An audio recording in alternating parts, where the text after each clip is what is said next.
చంద్రబాబు ఢిల్లీ పర్యటనపై భూమన కరుణాకర్ రెడ్డి మండిపడ్డారు. కల్తీ లడ్డు కాదు, అసలైన నెయ్యితో చేసిన ప్రసాదమంటూ ప్రధాని మోడీ దగ్గర చంద్రబాబు చెప్పి ఉంటారని కరుణాకర్ రెడ్డి చెప్పుకొనిచ్చారు. సుప్రీంకోర్టు తీర్పు మేరకు స్వతంత్ర దర్యాప్తు బృందం ఏర్పాటు చేసిన తర్వాత కూడా సీఎం వైఖరిలో ఎలాంటి మార్పు రాలేదని, నిజానికి ప్రధాని మోదీ చంద్రబాబు వ్యాఖ్యలను ఖండించి ఉంటే బాగుండేదని మాజీ టీడీడీ చైర్మన్ భూమన వ్యాఖ్యానించారు. ప్రధాని మోదీ దగ్గర చంద్రబాబు చేసిన వ్యాఖ్యలు అనుచితమైనవని, దీనికి భిన్నమైన తీర్పును దేవుడిస్తాడని మేము భావిస్తున్నామని భూమన పేర్కొన్నారు. ఇక చంద్రబాబు పాలనలో తిరుమల వైభవం పెరిగిందంటున్న వ్యాఖ్యలపై పీఠాధిపతుల సమక్షంలో చర్చకు నేను సిద్ధమంటూ భూమన సవాల్ విసిరారు. నెయ్యితో తయారు చేసినటువంటిది ముఖ్యమంత్రి చంద్రబాబు నాయుడు గారు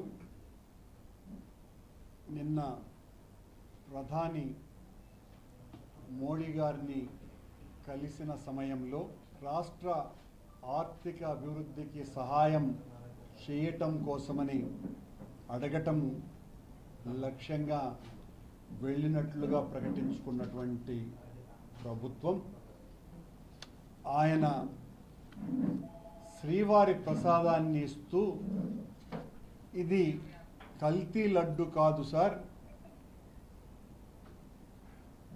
సిసలైనటువంటి నెయ్యితో తయారు చేసినటువంటిది అని అన్నారని,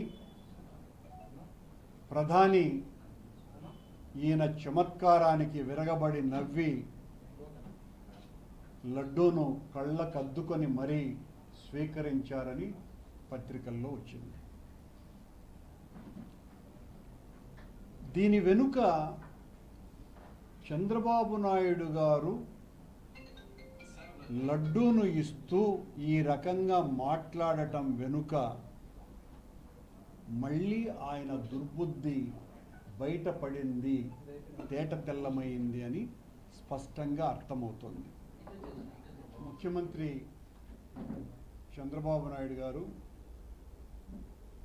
నిన్న ప్రధాని మోడీ గారిని కలిసిన సమయంలో రాష్ట్ర ఆర్థిక అభివృద్ధికి సహాయం చేయటం కోసమని అడగటం లక్ష్యంగా వెళ్ళినట్లుగా ప్రకటించుకున్నటువంటి ప్రభుత్వం ఆయన